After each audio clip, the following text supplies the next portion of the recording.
why don't we begin? But prior to beginning, we have for our last speaker, Selwyn, a particular presentation. So, my name is Bob Dinsmore. The last 5 years I've traveled to Europe, and on the way I've stopped off at the meeting of the Lewis Carroll Society of the United Kingdom. I had a chance to meet the Bridget Selwyn Goodacre. I'm pleased that on one occasion I had asked a lady going to Vietnam to have made up for me a croquet mallet painted pink, shaped like a flamingo, more or less, which I presented to Mark Richards, the head of the group. And I'm pleased to say that I corrected the problem, that by error he made it with the feet down, so his head wouldn't get stuck in the hedgehog. And I told Mark Richards that I would bring back later sometime a croquet ball painted like the hedgehog. About 2 years later, I came back with a white cubicle box, and I announced to the group that I thought I'd have something made out of crystal. Of course, I dropped it, and they all gasped, and then I picked it up and said, but I thought I'd have it made out of something that could be knocked around a bit instead. And Mark Richards said, oh, I know what it is, and it was the croquet ball.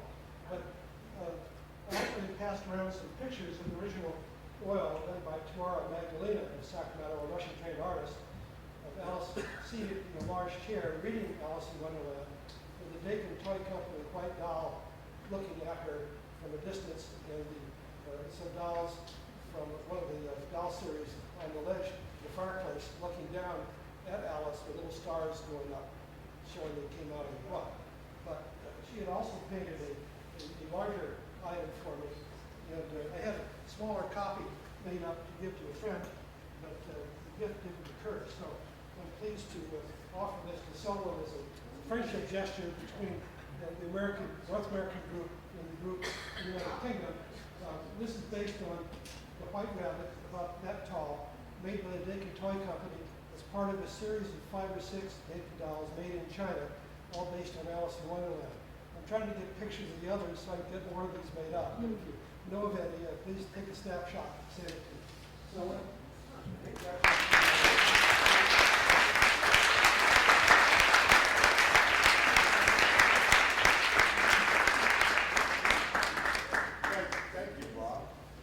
On behalf of all the panelists, I think we should thank the audience who have been wonderfully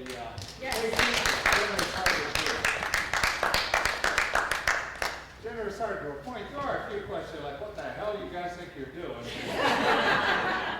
mostly wonderful, quite wonderful. Thank you. Also, if any of the panelists want to raise questions at any point, that's of course fine. But let's start with this one. What would Lewis Carroll have liked you?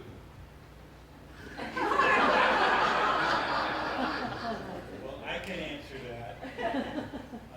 Since I'm a male, no. Okay. No. What do you think? Do anybody want to run with that? No. I believe that. I think you would be totally full about all the tools, because he didn't like things being explained. He would say, my book stands alone, you don't need to talk about it at all, and people doing this are wasting their time. Yes, but everybody use the mic so everybody knows. Yeah, I'm sure he wouldn't like. What do the rest of you think? I mean, I'm sure he wouldn't like it. Most writers don't really want to know what they're writing. But don't you think that, I mean, actually, I'm going to just confess, that was my question. I really wanted to, I was really thinking, because when you write about an author, I always think, is this somebody I'd want to have lunch with? Is this somebody that I would like to visit? And I thought I would be fascinated, and he would run screaming from my presence, even more than from Professor Polhemus. And there are very few people who don't run screaming from Professor Polhemus's presence. So the fact that Lewis Carroll would have been more appalled, I think, by the rather loud-mouthed women, grown-up, fully developed women, talking about his work, I think that he would find that just even more upsetting, perhaps. But I, as a little girl, would have loved Dodgson. I mean, I would have been enthralled. I would have been fighting with other little girls, like the ones here, to have our pictures taken. We would have been knocking each other out of the way to have our picture taken. But he, as an adult, would be running away from us. Don't you want to talk about that? I think it's, for me, as with everything, I think I want to go with a yes and no answer. I think it's more complicated. And as I tried to say in the preamble to my talk, I've been living with Lewis Carroll for 20 years now in the persona of Jim Kincaid. And he's amazingly tolerant of me. And I think the thing that interests me about Lewis Carroll, not so much as a person but as a writer, is that the many different relationships you get to any person or anything in the book.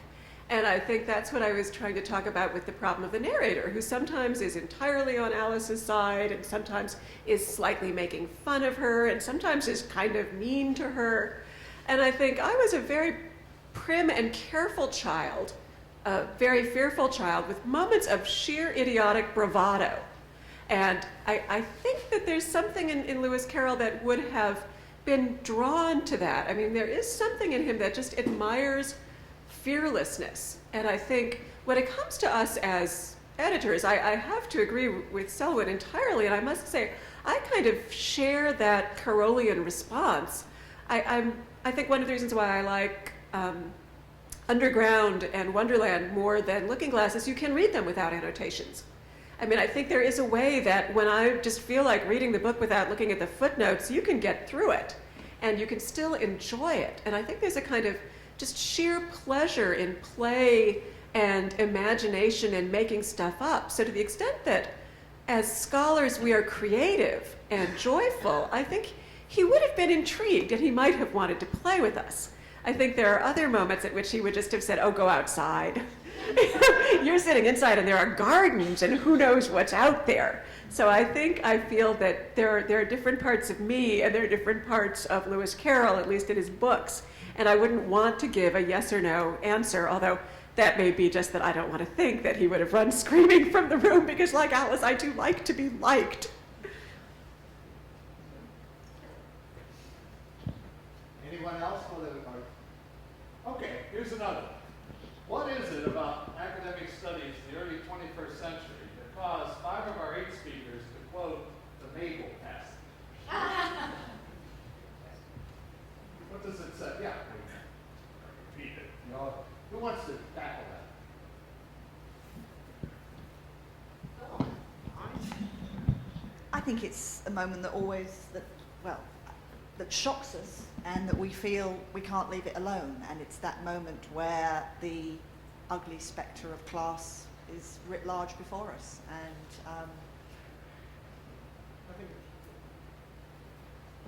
it's the one occasion where Alice shows her perhaps less attractive side. It's the first time you get this talking about working class children in a very disparaging way, and talking about poky little houses.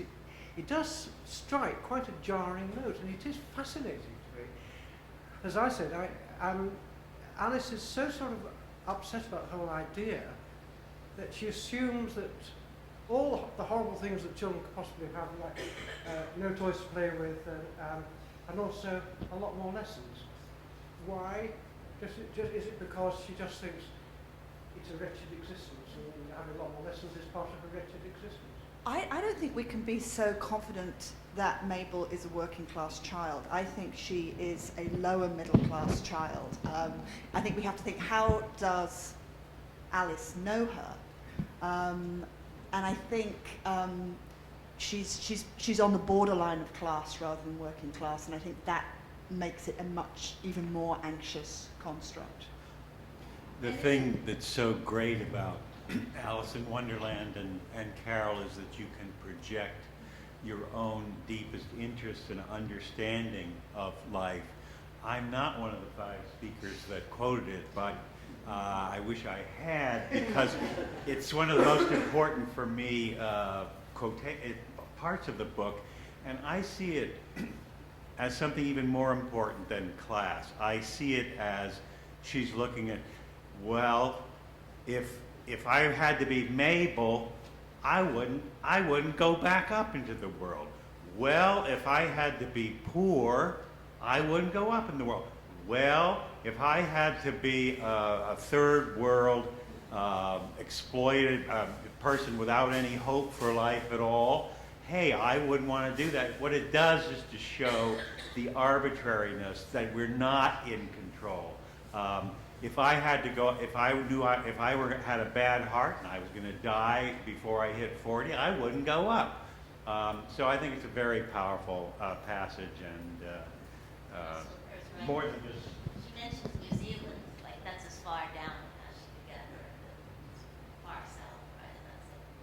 And that's For my 2 cents, it would be that, isn't Mabel just a moron? I mean, rather than, I mean, she lives in a pokey little house, but wasn't she, again, you all know this better than I do, isn't there a quotation before that Mabel passage that we all quote, where she's trying to figure out, wasn't she going to be Amy? Was it Amy? Ada. Or Mabel, and that Mabel just didn't know her lesson, so if she was going to come back as Mabel, she would have to go learn all of that stuff again because she's not so bright. And she lives in a pokey little house, but of course Alice is in a little tiny house where her hands are going to come out the windows pretty soon. So it's a whole new definition of pokey. I was just going to add the flip side of this is the whole issue of Mabel, and is there a class issue here? You know, the unasked question is Carroll criticizing Alice at this moment or not? Because his diary is filled with little references where he sees girls that he would love to meet, but because of perceived class restrictions on his part, he immediately dismisses the notion of contacting them.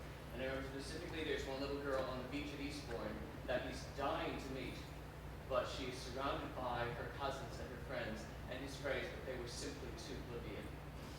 And that's it.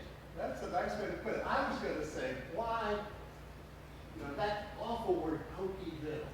Like, oh, those poor people, you know. It's just so callous and cruel. But my reading of those letters at Eastbourne, where Carroll's is on one of his stalking expeditions, armed with his safety pins to pin up the little things, I mean, it makes your skin crawl. But he's also there, says he's come too early this year. There's hardly any little girls above the small shopkeeper class yet.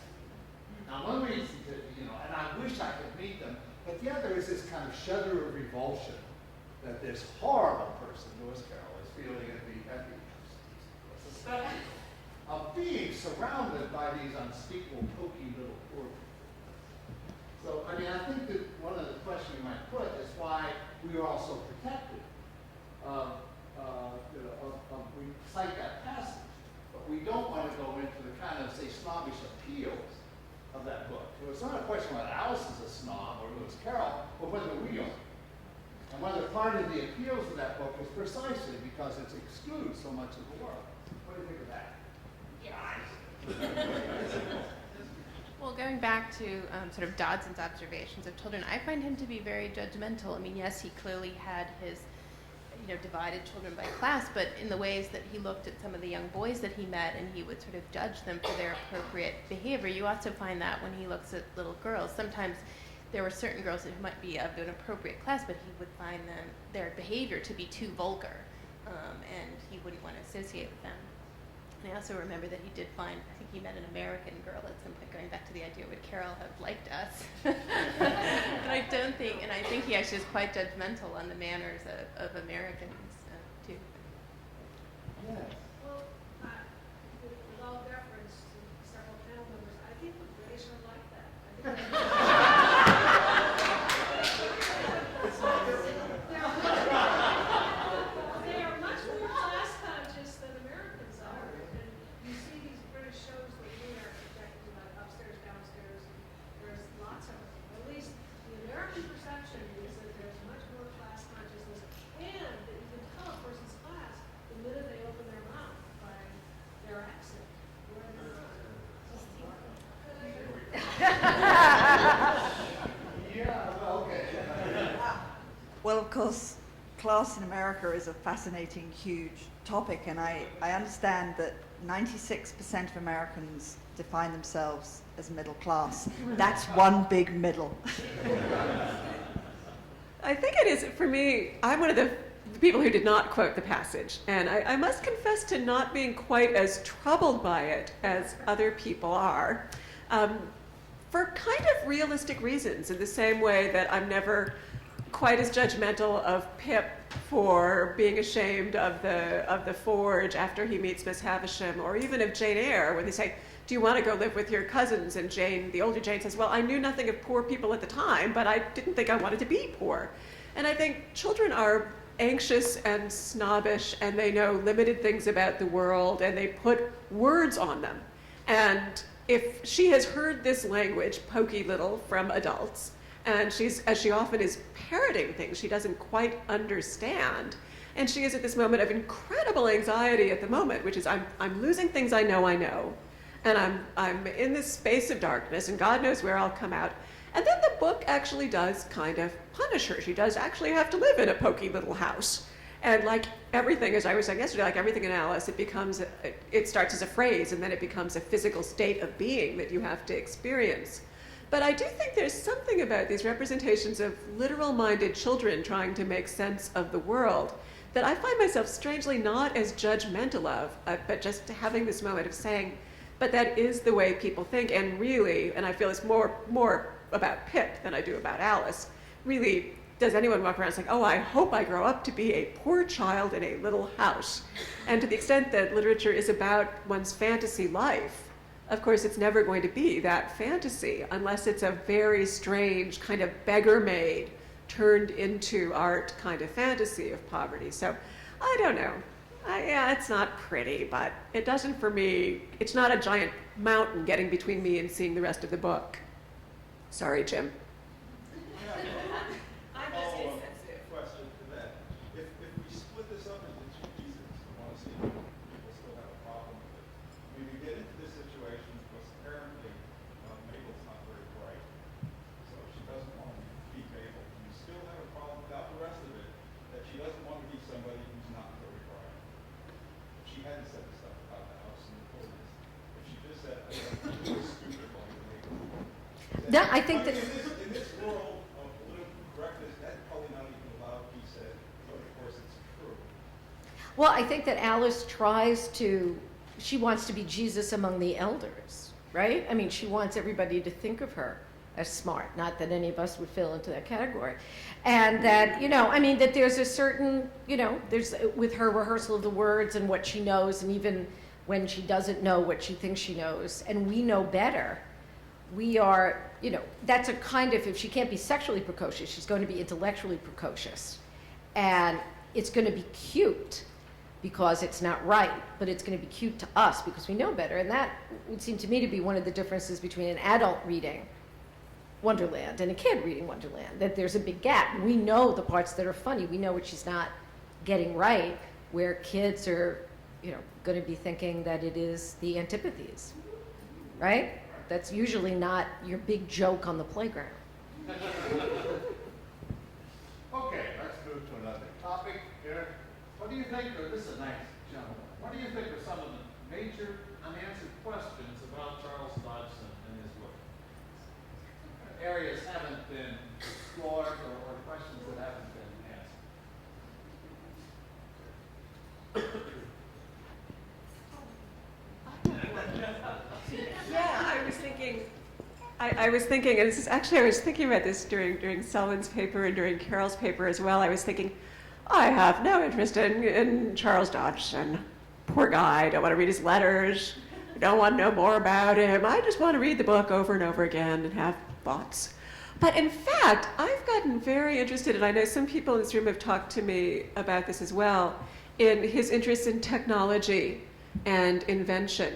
And when I started working on this paper, I was actually doing research at the Getty Library, which is a wonderful place to work. And I was looking at some of the photography books. And then I started reading about how he became interested in photography. And it was actually a kind of interest in gizmos. And he collected things like perspective boxes from the 17th century. And he was interested in tricks of sight and games of sight and just sort of, I think we think of that just as toys, but I think of it as a kind of interest in the mechanics of how things work. And I would want to put him more back into the Victorian world of technology and invention. And in literary studies, this is a fascinating new field, and there's some wonderful work. I was talking to someone yesterday about patents. There's wonderful work about the relationship of literature to things like the Crystal Palace and exhibitions, and it was his Uncle Skeffington who had all of these gizmos. And, you know, Lewis Carroll was one of the first people to use a typewriter, blah, blah, blah, blah, blah. And I just think there's a lot more to be done with the world of objects and technology and science, and the feeling that science is a kind of magic, and magic is also a trick of the eye and the hand. And that's something that I would really like to know a lot more about. Also, I would, of course, really like to know what the fight with Mrs. Little was about, but I guess we never will. So I think the other we could actually learn. Whereas, you know, I just want I just want to get Doctor Who's box and go back and find, I want to be a fly on the wall when they had their last conversation. But since I can't do that, I'll settle for knowing more about the gizmo side of him.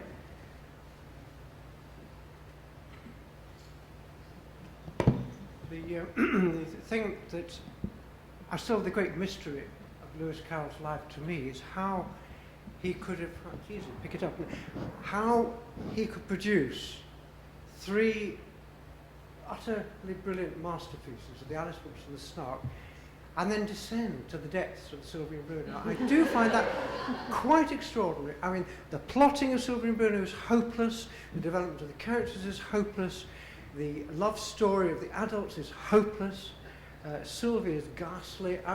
How did he manage to mess up in such an enormous way?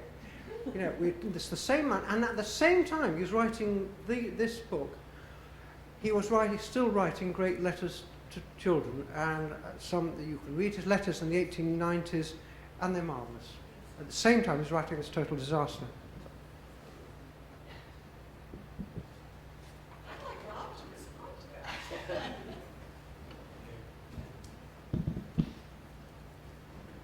I tried to say something about that. You know, I don't think it was Lewis Carroll who wrote it.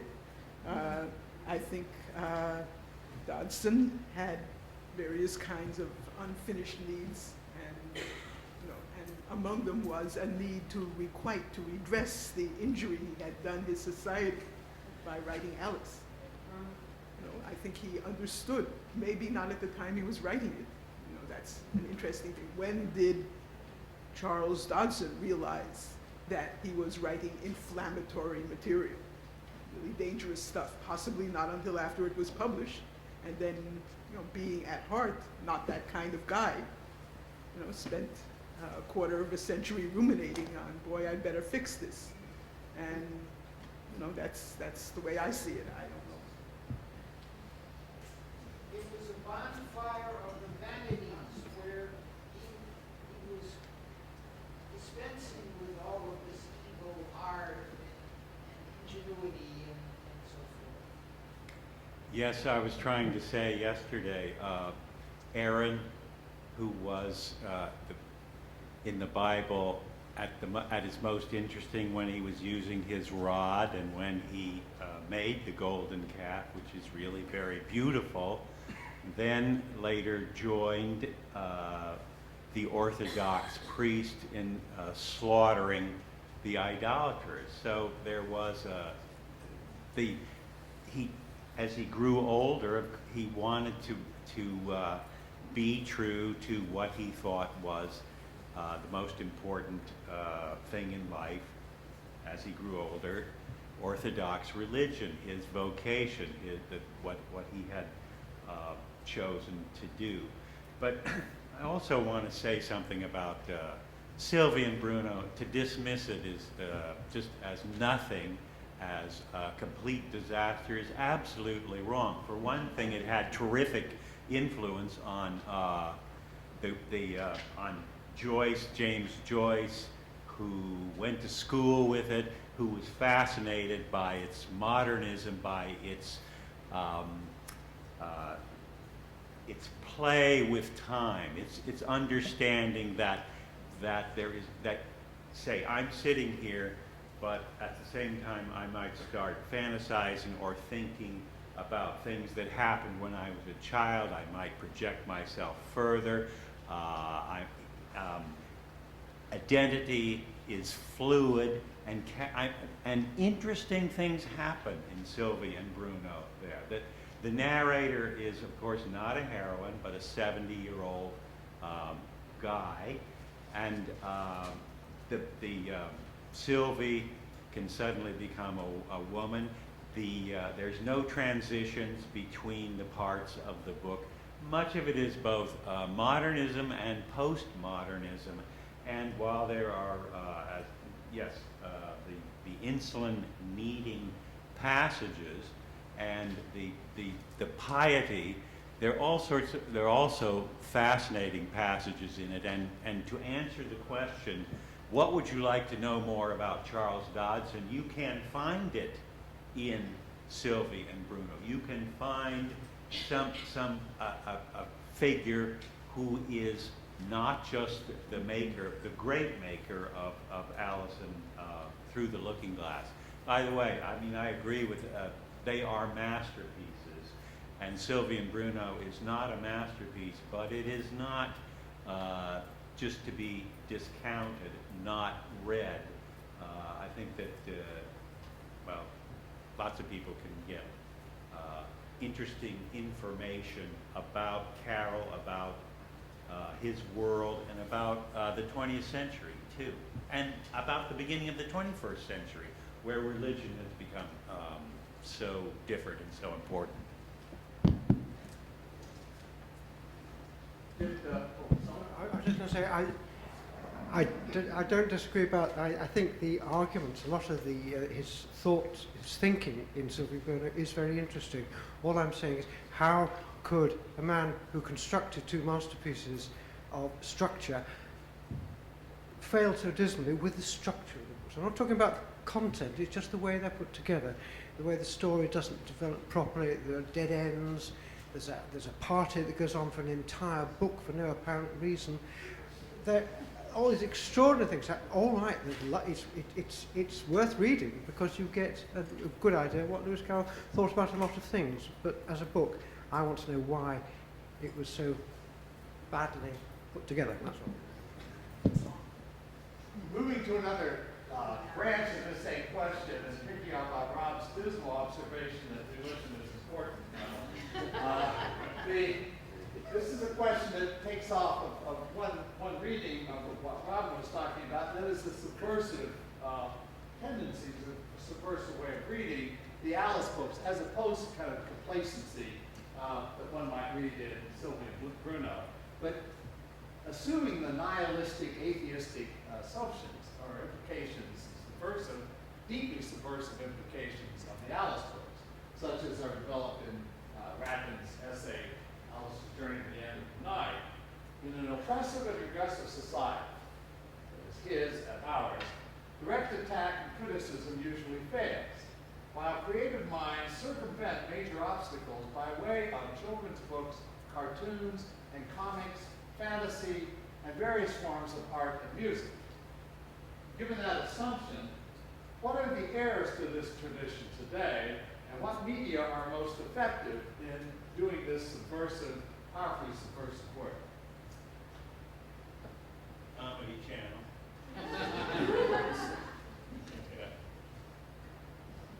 I actually have a slightly different answer, and I hinted at it at the end of my talk. I couldn't resist, but I'm actually interested in reading Alice as a work of science fiction, or what people in the field of science fiction now call speculative fiction. And that is really trying to imagine other worlds and other orderings of ordinary reality. And I would point again to something like Serenity, the Joss Whedon film that I was talking about yesterday, which has the most powerful critique of Bushism that I have seen in any Hollywood film. The bad guy is someone who works for the government, the successful and relatively benevolent government, which wanted to make the world perfect and get rid of evil and sickness, and instead created a monstrous world. And it's about the fantasy that people can be made better, and how dangerous the idea that we can be made better is. And that's just, if you look at what's most scary about some versions of religion today, and I say this as a fairly observant Jew, but some versions of religion, and certainly some of the missions of our government, it's precisely the idea that we know what is best for people, like Alice scolding the cats, and we know how they should achieve it. And therefore, we need a new world order, and we can bring it to people like bringing enlightenment, and that's all to the good. And I think books like Alice, like science fiction, say, wait, this is not the only possible world order. There are other ways of seeing reality. And I think comedy addresses things sort of topically, but things that address things structurally, things that really say, what if we turn the world upside down?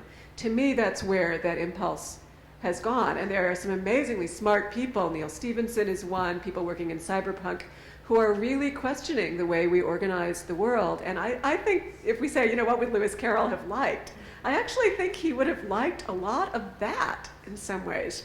I mean, you could say, no, it's cerebral, it's adult, it's not about the joyousness of children and playfulness, but I think it gets at, we all know what Hillary thinks of children, but I think it gets at that other impulse of the Alice books, that other impulse, which is there is a world elsewhere, that kind of utopian impulse of trying to make things less dangerous and painful and finding a world where people can express themselves more fully. And to me, that's the joy of the Alice world.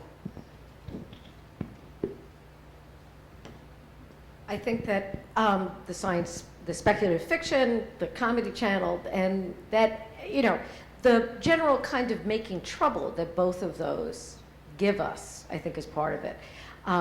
That anything, what's most dangerous, if you're asking, Jim, I think what you're saying is most dangerous, is how to navigate the world where we can still be in it, when you can, what comedy lets us do, maybe what speculative fiction lets us do, what humor as it's presented in cartoons. I mean, we get the whole thing in Denmark about, you know, the cartoons. Suddenly there are people holding placards to burn the Danish flag and to bring down Denmark.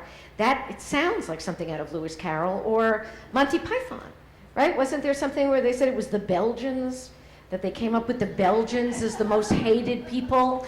It was the Belgian bastards, wasn't it? Like it was some, you know, that they were to hate the Dutch, you know? I mean, that the whole world is so silly that most of the time I think that we don't need to invent or even invert things so much as we just need to put a frame around it so that we can hold that moment for a second and say, just let's really look at this now. And if you really look at it, it's funny. And if it's funny, then we go back to the questions of perspective, then we get a different perspective on it. Then, you know, we are too worried. We're too worried about the puppy. We're too worried about the dog. We're too worried about teeth and claws. That's all about perspective. And what we need to do is to sort of reassemble ourselves. And I think to embrace the chaos that's there as this is it. This is all we got. We better have a good time.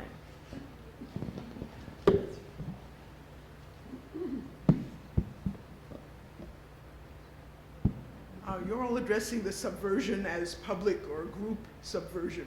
And I'm actually thinking of micropolitics and the subversion of the whole notion of interpersonal discourse in Alice. The notion that politeness is a good thing is not something that some people use because it enables them to control other people. Again, there's that line, who's making personal remarks now? The Hatter said triumphantly, which means to me, it opens up a whole possibility of bet you never thought of conversation this way.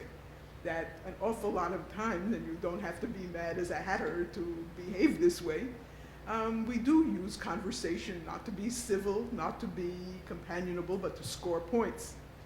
And this is exactly what the Hatter is doing. He's saying, ha ha, gotcha. I've been waiting to sneak this one in, to zing this one in on you, and now I've got you. And of course, Alice comes back, and they all go back and forth for a while. But in general, both of the Alice books are full of minefields of ordinary, daily, companionable discourse. And I think what Carroll is saying is you can't trust yourself or each other. We're supposedly a social species. We're supposedly people who, we're British, we're civil. we get along. And he's saying, you know, at what cost, and no, we don't. So I think that's a very scary, you know. I mean, we can deal with Bush, we can deal with politics, we can deal with all that big stuff. It's what happens when you get home that is really dangerous. Okay, here's a question inspired indirectly, I guess, by the whole panel. I think there's a general theme. I wonder about Lewis Carroll and pedophilia.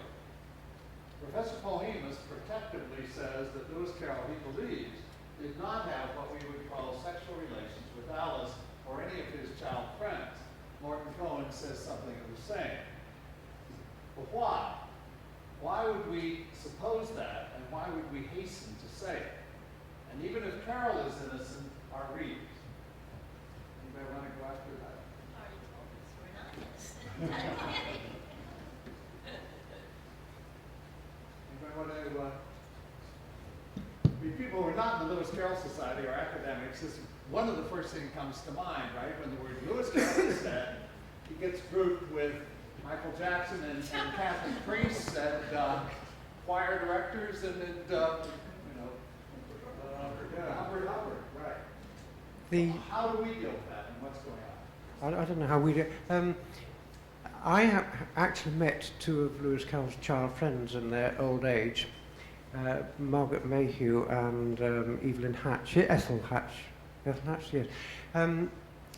And they, and virtually every other child that has ever written about their experience of Lewis Carroll, all of them, without exception, refer to their friendship with Lewis Carroll as one of the high points in their entire life. And they felt uplifted and encouraged, and they thought this was just absolutely marvellous, and there was never any hint of any trouble in any way. That is my reading of it. Anyone else want to start this? Well, I'm a member of the Lewis Carroll Society, and actually the negative perception of Lewis Carroll has gone through an evolution or a devolution. When I was in college, everybody knew Lewis Carroll was a drug addict. And then there was a period when Lewis Carroll... That is true. And I'm here to tell you well. And the other thing is, then around the 70s, there were many people who said Lewis Carroll was gay. Many people. I've read it. I've seen. There was a rather amusing book about 100 famous virgins, and he was in there too, along with people who definitely weren't virgins. So, yes, he went from being a drug addict to a gay person to, Horace Sullivan. We have a member who actually caused quite a stir by pointing out the number of times Lewis Carroll was seen in public with, imagine this, adult women going to the theater. But I go by the memoirs of the actress Ellen Terry, with whom Lewis Carroll had quite a long friendship. He knew she was a child actress. This woman was famous, outspoken, and as a person who got married at the age of 15, she knew all about the attraction that older men, older men could become obsessed with younger women. And she was a big mouth, and she adored Lewis Carroll, and never had anything bad to say about him.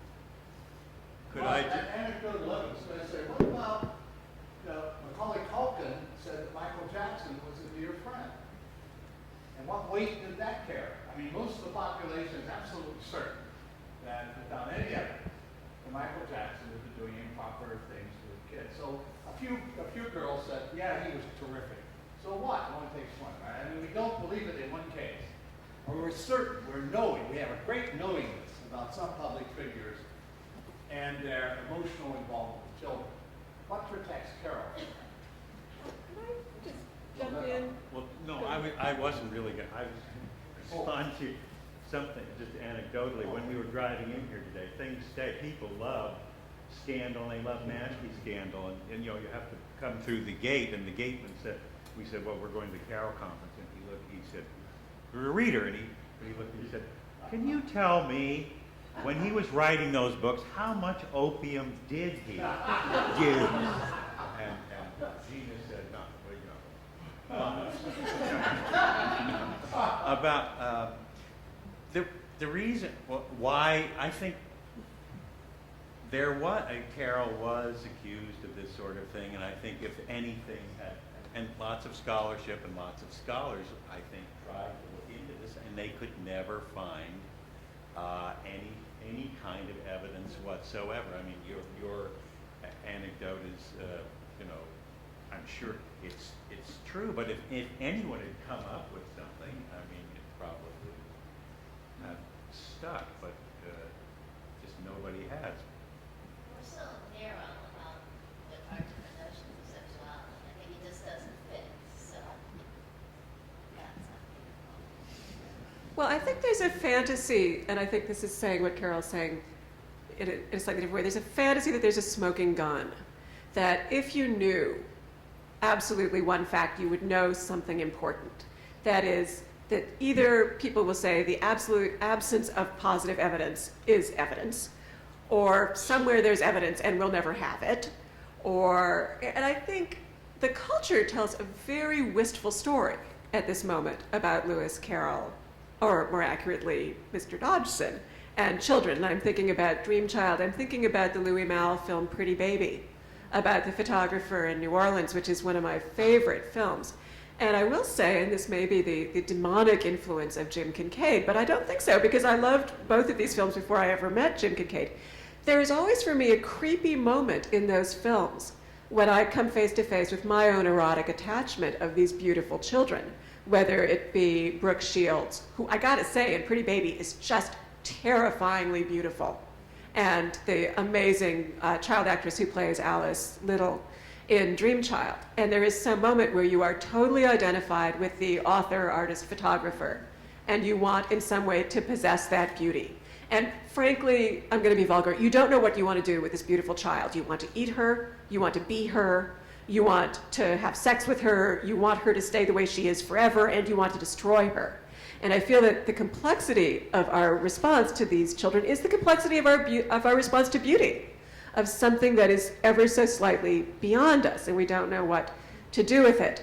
So I think that the figure of Lewis Carroll, the pederast, or Lewis Carroll, the person who loved children and would never have done nasty things to them, and the Lewis Carroll about whom there may have been something queer but we'll never quite know, is a very useful story for us as readers of culture.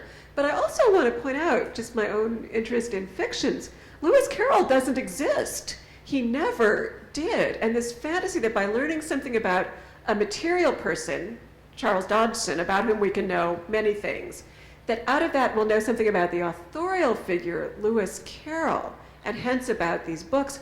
I want to pull those notions apart a little bit. And I do in some ways believe that an author is different from the writer or the person, and that the narrator of Alice is a third person altogether.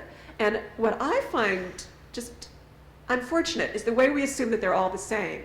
So to know about the living person and know about the authorial invention and to know about the person who tells us the story of Alice we can line up all those forms of knowledge. I just don't believe that, in the same way that I believe, just to use another illustration, I wouldn't have much liked Charles Dickens and he wouldn't have liked me.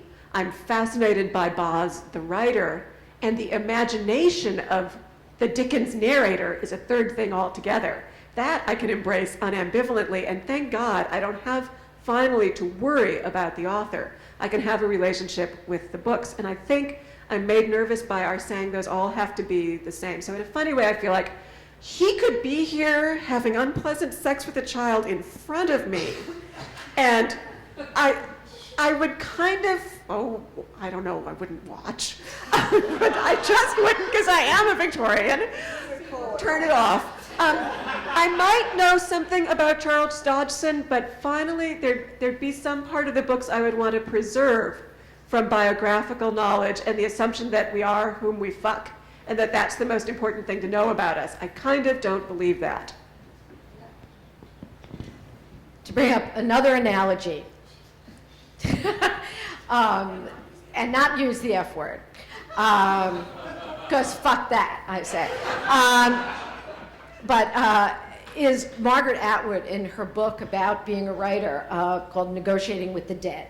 And it's about the relationship of readers and writers. It's a great little book. And she said that she's always unnerved when she goes to readings and people ask her personal questions all the time. Because she said, when they love the work and they want to know what she was thinking behind it. And she said, but going to a reading and asking the writer personal questions is like adoring pate and wanting to meet the duck.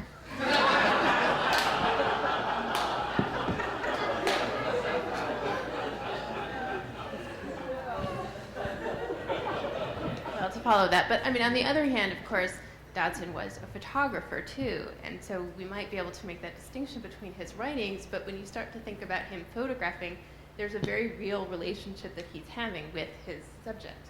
And so I think that's one of the reasons why this question comes up so often with him in particular, because the real issue is that what was this single adult male doing, photographing these young women, and the fact that it's photography. If he was a painter, nobody would be worrying about this. It's the very, it's the reality of he had to be there with these little girls in order to create these photographs. And I mean, and I don't know. I mean, obviously he was a very complicated person, and what is the fact that his photographs are so compelling, partly because of that complicated relationship he had with his young subjects. I mean, I think that's true.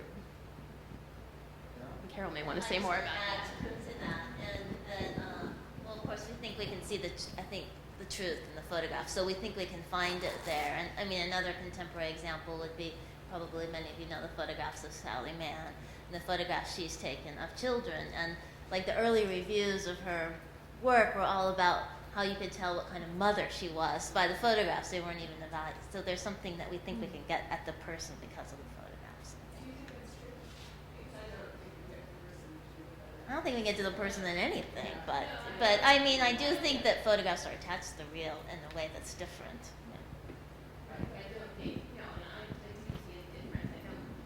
I don't think that you can look at the photograph, that we shouldn't look at those photographs as evidence of what was his sexuality, what was he like, or anything. I mean, there is obviously, a difference. He's still creating something when he's doing photography, but exactly, it's still that reality effect of photography that raises the question for us. That's what I think makes this figure so fascinating to us, is that we can move across these different media, and what we can find to say and think about the photographs we can take to the text and go back and forth. And I think this is one of the greatest places to examine such a wide range of questions, just because we have someone working in different media, and that's just such a gift for us. So. It occurred to me that one thing, why do we come to the question, why do we often think that there must be something going on? I think it may point more to us, because, for instance, in what forum can one have social contact with a child that is not one's own blood? I was on the board of a school district, and even as an interested office holder who's supposedly a responsible adult, to talk to a random child, the possibilities for that were very proscribed, very tightly proscribed. You don't do it. As a male, right? As a male, if I'm in the grocery store and I see a child lost, if you say, "Let's find your mother, follow me," that's okay. If you grab the child's hand and say it, you will be arrested. Our society, I think that I think that the way adults and children could interact at that time may have been more robust. There may have been more ways for them to interact, because now we're so prescribed. But also, I mean, when we look at those pictures, saying something about us, but you look at those pictures of Alice, and she's looking back at you. I mean, that's a look. That's a look. The other sisters, but Alice is looking, and it's like she knows your business, I mean, it's a very, this is like an old soul or whatever. This is like somebody who's been around the block. I mean, there's an interesting sort of recognition of one. So, I mean, it's a mirroring thing, but it's a recognition of some sort of.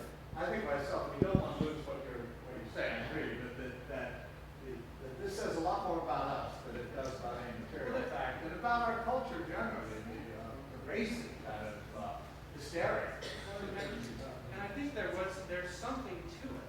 There's something to it. But the more I think about it, it's the less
they match up with ours in terms of specific literature for children.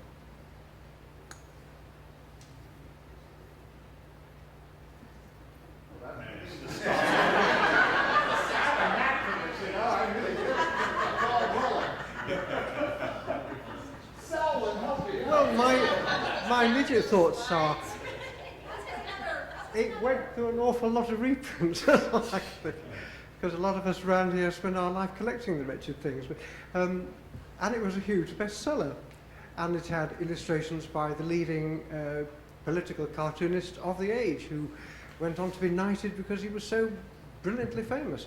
And it was beautifully produced. The problem with classic children's books, people always say, they're always bestsellers because it's always aunts and uncles and parents who are buying them for their children because they feel it's good for them. But whether this explains Peter Rabbit being reprinted 4 times a year in 2006, just as much as it was 50 years ago, I don't know. I mean, Alice is, gracious me, thousands of editions. It's not just people buying it for children. Children must be buying it themselves. Well, Juliet Duesenberg's book, Alice to the Lighthouse, is a nice critical sort of assessment of the place of the Alice book when it first came out. And she's seeing it as a harbinger for modern literature and as a predecessor to what Virginia Woolf was going to be doing and the rest of it. But I think that she also, if I'm remembering right, she's seeing Alice as the replacement for Bunyan, for for him going through the Slough of Despond and everything else in Pilgrim's Progress, and that, so this is again the new quest that's going to lead to a modernist vision of things, but seeing it as the moment, the Victorian world as the moment when this would be beautifully received. I don't know, is there a very good reception study of Alice in the Victorian era? Has anybody compiled lots of comments from, but about children reading it? I mean, I'm thinking, I talked yesterday about Mrs. Sherwood's History of the Fairchild Family, which is 1818, which, by its reprint numbers, you think, well, yes, there were a lot of copies out there, and yet you look at it and you think, did children really enjoy this? And I think, clearly this is a text you think, obviously there are those few enjoyable moments where people bite and scratch and so forth. But I think this seems to us a book that was very much given by adults to children and probably was acceptable Sunday reading, and that explains why it has such a presence in children's lives. But an actual reception study of what children think about. There were several surveys done amongst children, and Alice always came top, as I can remember. But sort of substantive comments, it would be interesting to have some kind of compilation of what they say about it. Just what may be a little piece of evidence of something. A while back, I started thinking, gee, wouldn't it be cool to have a first edition of Wonderland and Through the Looking Glass? And I started sort of prowling around through the rare books stuff on the web. And they turn out, of course, as I know you must know, to be very scarce and very expensive, much more so than anything, contemporary with them, of the same kind, or even of not the same kind. And the reason seems to be that indeed Alice was given to children. And anybody who has been a child knows what children do. The books have all oatmeal on them, and they've been all tore up and scribbled in. In fact, one of the places I went to was eBay, because you can get anything on eBay, I'm told. And there was, by gum, a first edition of Alice in Wonderland for sale on eBay for what looked like a very good price. And the thing of it was, though, that it was in anti-mint condition. The seller had photographs of sample pages, and they were all scribbled over. And for a moment I was really tempted, because that seemed to me the real use of, this was Alice that had been used and loved and scribbled over and oatmeal on by a child. But I think, the very fact that mint condition, really, first editions of the Alice books are, by their price, very hard to get hold of, tells you who was reading it and how much it was read. But still, as far as it might be back on eBay. I know it was sold. I sort of was tempted, but I let it go. And by the time it was sold. What do you mean by first edition of those? It was. They showed the title page. It did say 1864. Apparently,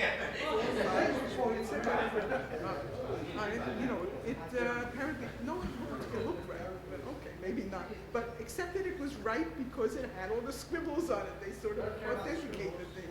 Yeah, I'll take a look at the scribbles. Well, I wonder. I just wanted to have one comment on children. It seems to me that one of the most important things, or one of the most unusual things about Alice, two Alice books, is that it's a great children's book and it's a great adult book, and the audience it works for everybody, and it works somehow. I mean, my children actually like it, even though I read it to them, they still like it, it works for adults and it works for children. That's not true of most children's literature. I mean, or say Gulliver's Travels as a child book. Oh boy, the kids really want to know about the Brobdingnags. But this works perfectly. And then the other thing I wanted to say about I thought it was a fascinating question about what works, what is like this now, because it's one of the most subversive of all books, right? So what worked, and I'm trying to think.